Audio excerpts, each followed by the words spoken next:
Hey guys, tonight we're stepping into the sandals of someone who didn't just want power, he wanted legend. You are Julius Caesar, and your story isn't told in textbooks tonight. It's told in breath and blood, in mud-splattered scrolls, and in whispers that echo across the Alps. So before you get comfortable, take a moment to like the video and subscribe, but only if you genuinely enjoy what I do here. And I'd love to know, where are you watching from? What time is it for? You right now? Now dim the lights, maybe turn on a fan for that soft background hum, and let's ease into tonight's journey together. It starts on the far edge of Rome, where ambition sharpens like a blade just out of its sheath. You're standing in northern Italy, eyes fixed toward Gaul. Not the pretty postcard Gaul with wine and lavender, the real one stitched together with warring tribes, thick forests, and rivers that drown armies. You're fresh out of consulship. Your debts are monumental, and frankly, the Senate would love to see you trip over your own ego. But instead, you get a province and a few legions. Technically, you're supposed to defend the border. Realistically, you're about to rewrite it. Crossing the Rubicon is still a few years away, but metaphorically, you cross another boundary. The political games back home fade behind you. In Gaul, everything feels cleaner, even the blood. You're not bound by the endless whispers of Rome. Here, you're the whisper, and it travels fast. You start small. Skirmishes, negotiations, letters sent back to Rome that conveniently exaggerate your noble deeds. Your commentaries? Think of them as the world's earliest press releases, curated by you, starring you. One of your first stops is the Helvetii. They're migrating across Roman territory like it's a family road trip gone rogue. You could let them pass. You don't. Instead, you intercept them like someone blocking a tourist bus because they didn't get a permit. Your legions smash their lines. It's not just about winning. It's about how you win. You chase them for miles, trap them in a valley, and starve them out. You return survivors back to their homeland like a twisted customer satisfaction policy.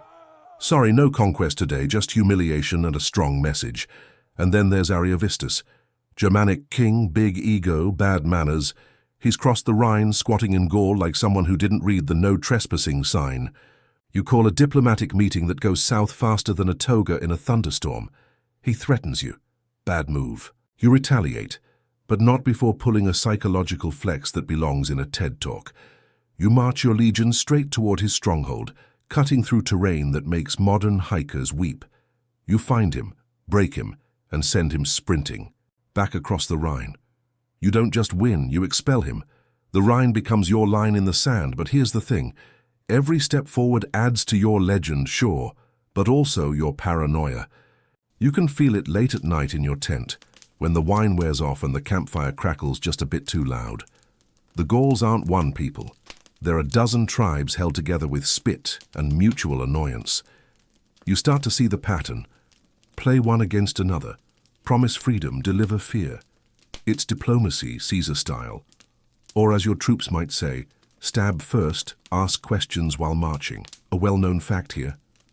Caesar's legions weren't just good. They were terrifyingly efficient. Discipline was brutal. Miss a beat and you dig trenches all night. Cowardice, forget exile, you might lose a hand or worse, be executed in full view. Morale was kept not with kindness, but with gold, glory, and the promise that if they stuck with you, they'd live like kings, or at least not die like dogs. A stranger curiosity? You're not just conquering Gaul, you're also building roads, supply chains, even small cities as you go. It's like installing a Roman software update across an entire continent. But instead of bugs, it comes with ballistas. You don't sleep much, maybe it's the nerves. Maybe it's that constant itch under your skin that says this isn't enough. You stare at the maps, fingers tracing new lines, and sometimes you see Gaul not as a land to conquer, but as a story you're desperate to write, because once you stop moving, you'll have to return to Rome, and they're already whispering. You don't just take Gaul by force, you disassemble it with a smile. After the early victories, you realize brute strength alone won't be enough. These tribes aren't unified, they're a dinner party where everyone hates each other but keeps showing up for the wine. So you lean into that. You're not just a general now, you're a therapist with a sword, prying into old grudges, stirring up bad blood, and then offering just enough Roman steel to seal the deal. Divide and conquer isn't a strategy, it's your default setting. The Aedui claim to be your friends of Rome. The Sequani are jealous. The Arverni sit in the corner, arms crossed, plotting something deliciously chaotic. Perfect. You use their envy like fuel. When a tribal war flares up, you swoop in, not to stop it, of course, but to mediate. And by mediate, you mean install a puppet leader, collect a few tons of tribute, and remind everyone that Rome keeps the receipts. These aren't treaties, they're warning labels. And if they forget, you'll be back with interest. But the real game changer, you start taxing them. Not in a boring, bureaucratic way, but with a flair only you could pull off. You send men to record populations, tally harvests, and count livestock. Then you slap on Roman demands like toppings on a pizza nobody ordered. The tribes grumble, of course, but they comply. Why? Because every now and then you show them what happens to those who don't. One village gets torched, another gets spared, and word travels. Your tax policy is basically compliance or consequences, and somehow it works. There's a rhythm now. Campaign in the summer, subdue a few tribes, send letters to Rome, spinning every victory like a playwright on commission. In winter, you build. Camps become towns. Roads stretch across Gaul like Roman fingerprints. You're not just conquering a people, you're redesigning their country. It's imperial UX design with the occasional crucifixion. And your legions? They start feeling invincible. Like they're not just soldiers, they're sculptors, hammering civilization out of raw barbarian stone. One well-known fact, Caesar paid his soldiers out of his own pocket during parts of the campaign, funded by loans so massive they made senators sweat. But it bought him loyalty, the kind that can storm a hill at midnight or hold a bridge against impossible odds. You don't just lead the army, you are the army.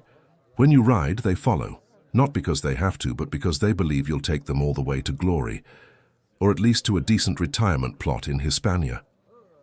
Now, a weirder detail, some of the tribes thought your legions were powered by magic. Not metaphorical magic, actual Roman witchcraft. They'd never seen formations like this. Iron discipline, relentless marching, siege engines taller than trees. To them, it wasn't war. It was sorcery. One chieftain supposedly buried chicken bones at a crossroads to turn Roman blades to grass. You laugh when you hear it, but later you sleep with a dagger under your cot, just in case. By now you've become a symbol, not just of Rome, but of inevitability. Villages surrender before you even arrive. Others try to rebel, but it's like punching a tidal wave. You've woven a net of fear, gold, and false hope around Gaul, and it's tightening. But in your quieter moments, staring into the flickering light of an oil lamp, you wonder, is it loyalty or just momentum? Do they follow you? Or just the shadow you cast? One night in a rain-soaked camp near the Loire, a centurion approaches. The Remi are preparing an uprising, he mutters, eyes darting. You don't flinch, you already knew, because uprisings don't surprise you anymore. They validate you. A land that doesn't rebel isn't worth ruling. So you send a warning, then a legion, and finally, because you're nothing if not thorough, a cartload of Roman justice. The uprising collapses before it begins. You write another letter home. In it you talk of Roman honor, of alliances upheld, of necessary enforcement. You leave out the part where a village elder tried to bribe your officer with a barrel of honey and 2 geese, not because it's shameful, but because you're saving that for your memoirs. You're building a narrative just as carefully as you build your fortifications. The Gauls are changing, not just politically, visibly. They start copying Roman armor, Roman tactics. Their chieftains ride in chariots but give Roman-style speeches. You've done more than fight them. You've infected them with Rome. And you can't help but wonder, are they becoming more Roman? Or are you becoming less? You're deep into Gaul now, past the easy victories and the friendly bribes. The terrain starts to bite. Rivers rise like walls. Forests whisper at night. And the tribes? They're done playing games, especially the Belgae. They're not like The others. No elegant negotiations, no backroom deals, just axes, fury, and villages carved into the bones of trees. They don't want your roads. They want you gone. And when you hear that they've united nearly every tribe north of the Seine to push back against you, even you feel a chill. Not fear, no, never that, but something close. Excitement laced with danger. You respond like only Caesar can, fast, theatrical, and slightly insane. You split your army into 3 columns, moving like a windstorm through Belgic territory. You send a young commander, Titus Labienus, to distract one tribe while you chase another over a flooded river. They think you'll take days to cross. You build a bridge overnight. By morning, you're across, soaked, freezing, and grinning, because now it's a test of endurance, and nobody outsuffers a Roman legion. The Belgae meet you near the river. Sabis? 2 massive armies, 2 very different strategies. They scream and charge, you wait. Then, like pulling a rug from under a drunken guest, you collapse their center and snap their lines. It's over fast, faster than anyone thought possible. They didn't just lose, they evaporated. Word spreads like lightning. The Belgae have been broken, but it doesn't end there. No sooner do you return to your camp than rebellion flares up again. The nervy, the most hardcore of the bunch, ambush your legions while they're still unpacking. They come out of the forest like ghosts, howling, javelins flying. For a moment it's chaos, the kind of chaos that eats generals alive. You're trapped, cut off. Even your standards, those golden Roman symbols, are under threat. But this is where you thrive. You leap into the front lines yourself, barking orders, rallying the men. At one point, you literally grab a fleeing soldier, spin him around, and point him toward the enemy. There, you growl, is your duty. The tide turns, your centurions form makeshift phalanxes. Legionaries claw back the ground. One cohort charges up a hill, singing a drinking song. And slowly, impossibly, the nervy break. They came with fire in their veins and left crawling through the mud. You barely sleep that night. Not from trauma, but from adrenaline. Hand pride. You nearly died. And it felt pure. Historical fact. The siege tactics you use during this time become textbook examples for the next 2 millennia. Walls within walls, trench networks, wooden towers, engineered in weeks, sometimes days. A curiosity. One of your camps, built in a rush, was so geometrically perfect that archaeologists today can still map it out like it was drafted in AutoCAD. But none of that compares to what you do next. You come upon a fortified city, Atuatuca, and instead of storming it, you build a wall around it. Then another. You starve them out like rats. When they try to escape, you push them back with flaming darts and boiling oil. A week passes. Then another. When they finally surrender, your soldiers open the gates and find more bones than bread. It's not a victory. It's a statement. You're not fighting tribes anymore. You're reprogramming a continent. There's one moment, an odd one, buried in your memories like a splinter under the skin. A Gallic boy, no older than 10, stands at the edge of your camp. He's watching your engineers, not afraid, just curious. You nod to a centurion to give him bread. He runs off, silent. Weeks later, you see him again, wearing a Roman helmet too big for his head, showing other kids how to march. That's how deep this goes. Even their children are becoming Rome. But the cracks are forming. In the forests, in your men, in you. There are whispers of discontent. Some tribes fake surrender just to buy time. Others retreat into the mountains where your legions can't easily follow. The further north you go, the less it feels like conquest. And the more it feels like chasing ghosts. And at night, when the fires die down, you hear wolves howling. Or maybe it's something else, something older. Still, you press on, because there's no turning back now. You've invested too much. Blood, gold, ego. The Senate reads your letters with envy. The people of Rome cheer your name in the streets. And you? You just want one more fight, one more impossible siege, one more chapter in the story you've carved with every step. The world shifts under your sandals. After years of slicing through Gaul like a blade through bread, something new surfaces. Resistance, but not scattered or panicked. Organized, focused. His name spreads on the wind. Vercingetorix. You mouth. At once unsure if it's a name or a thunderclap. A young Arverni noble, barely old enough to shave, but with a voice that pulls tribes together like iron to a magnet. He doesn't try to beat you by mimicking Rome. He tries to starve Rome. And that, you realize, is much worse.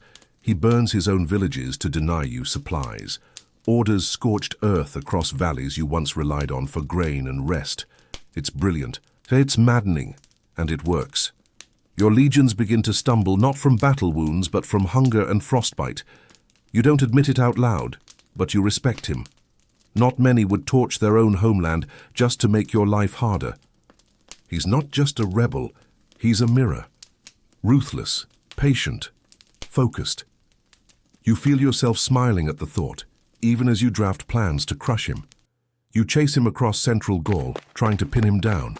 But every time you draw near, he vanishes into the mist. You adapt.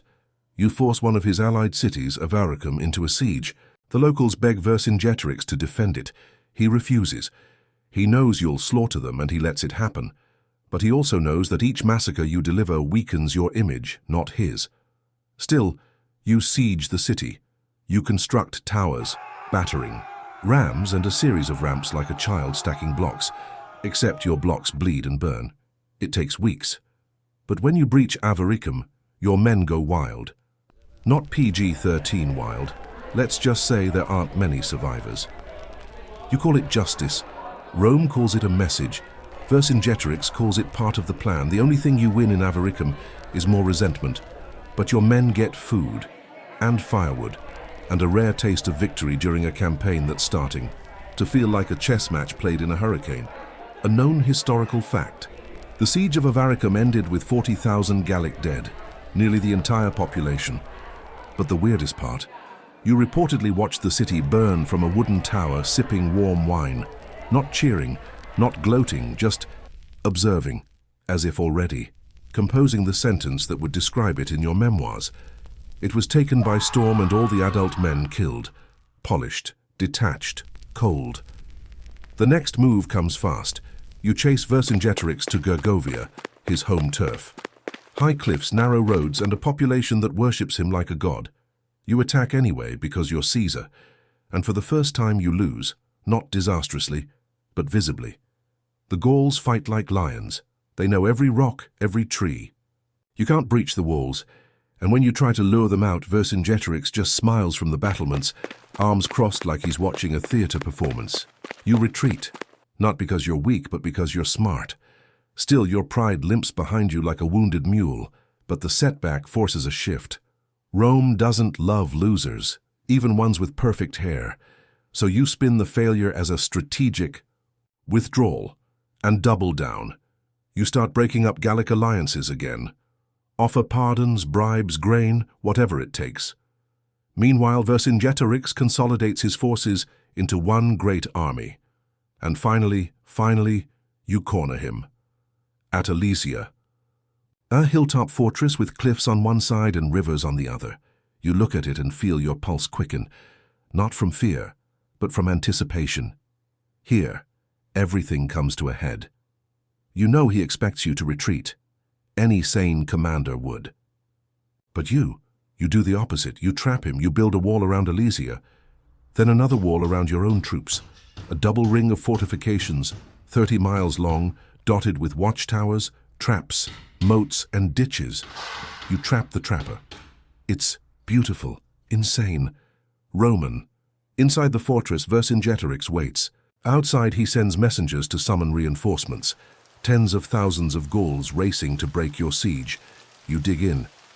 Every night, your men listen to the sound of war drums in the distance, growing louder. You can feel it too, like a storm, swelling just over the ridge. And you know this will be the moment that defines you. A curiosity? You instruct your engineers to plant hidden caltrops, metal stars meant to cripple enemy horses. They scatter them by the thousands. Your soldiers. Joke that even the grass is armed now. And then it begins. The relief army hits your outer wall while Vercingetorix charges from within. You're surrounded, outnumbered. A normal army would break. But your men? They hold, hour after hour. You ride along the lines shouting encouragement, arrows clattering. Off your shield. You order counterattacks, feints, even a desperate nighttime sortie. And just when it looks like the Gauls might break through, you unleash your reserves. A final wave of fresh soldiers, crashing down like a hammer from the gods. The Gallic reinforcements shatter. Retreat turns to rout. Inside Alesia, Vercingetorix watches the signal fires die one by one. The next morning he dresses in full armor, mounts a horse, and rides to your camp. He dismounts, removes his helmet, and kneels. Offers his sword. You take it without a word, because you've won. But you don't feel triumph, just silence. You don't celebrate, not in the way the Senate hopes. No wine-soaked parades, no dramatic speeches carved in marble, just the quiet grind of aftermath. Alesia was your masterpiece, yes, but victories like that come with paperwork. Vercingetorix, you keep him alive, not out of mercy, out of utility. You know what the people of Rome love even more than tales of conquest? A public execution with backstory. You stash him in chains for 6 whole years, like a museum piece. When the time is right, you'll trot him out like a finale in a magic show. But Gaul isn't done yet. The war doesn't end with a single kneel. Think of it more like a video game where you've beaten the boss, but dozens of side quests pop up anyway. Insurrections flicker in the corners. Cities that swore loyalty now act coy. And winter, always waiting, creeps in like an unpaid debt. You march. Re-siege. Re-subdue. It's less glorious than before. Fewer fanfares.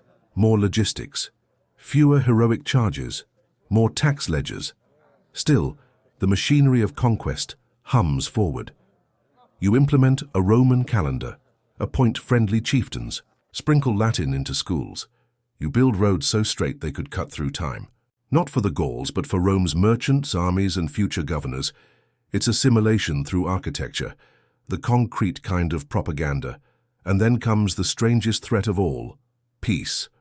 The moment Gaul begins to calm, your enemies aren't barbarians anymore. They're senators with bad breath and hidden daggers. Your success in Gaul has made you too popular, too powerful. The old men back home don't like how your name echoes louder than theirs in the forum. They send polite letters.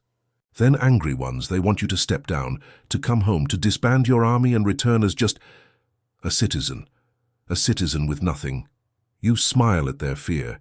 It means they finally understand who you've become. Historical fact. Your conquest of Gaul increased Rome's territory by 50%, a leap so massive it redefined the Republic's sense of scale. But here's a strange twist. The gold you sent home inflated Rome's economy so fast that bread prices actually fell for years. Meanwhile, back in Gaul, your legacy starts to mutate. Some Gallic elites adopt Roman fashion and start naming their kids Gaius. Others plot in shadows, resenting the taxes, the conscription, the slow death of their customs. You don't care. You've seen this play before, in Spain, in Illyria. Cultures collapse not with screams, but with compromise.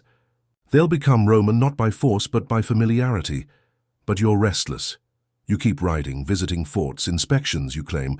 Truth is, you can't sleep. Not really. Not without the cold press of armor or the crackle of campfire logs near your feet. The luxury villas feel empty, the silence too loud. You miss the tension, the edge. You miss waking up to scout reports and plans scratched in the dirt with a gladius. It's an addiction. And Gaul, for all its rebellion, has begun to feel tame. Your officers start whispering about Rome, not in admiration, but in suspicion. Pompey, Crassus, Cicero. The old alliances feel like moldy bread now, dry, crumbly, not worth biting into. You sit by the Rhine one evening, watching the river roll eastward, thinking of the Germans on the other side. You once crossed it just to make a point. Built a bridge, marched across, stayed for 2 weeks, then dismantled. The bridge behind you. No permanent conquest, just a flex, a very Roman one, a curiosity. The Gauls thought rivers had spirits, divine entities that punished arrogance. So when you built a bridge over the Rhine in 10 days, they panicked, not because you crossed it, but because you dared to ignore the gods. To them that was scarier than any legion. You lean into the wind, thinking not of Gaul but of Rome. You've conquered one land, but now your mind drifts toward another. What is a republic, anyway, if it can't reward greatness? If it punishes success with subpoenas? You begin drafting letters to the Senate, not groveling ones, strategic ones.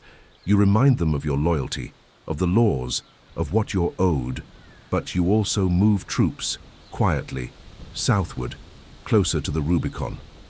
You start writing a book, Commentary de Bello Gallico. You phrase everything in third person. Caesar did this. Caesar saw that. A subtle trick. It feels factual, not boastful. It's not you bragging, it's history recording. You clean up the blood, the mud, the burned cities. Focus on the discipline, the brilliance.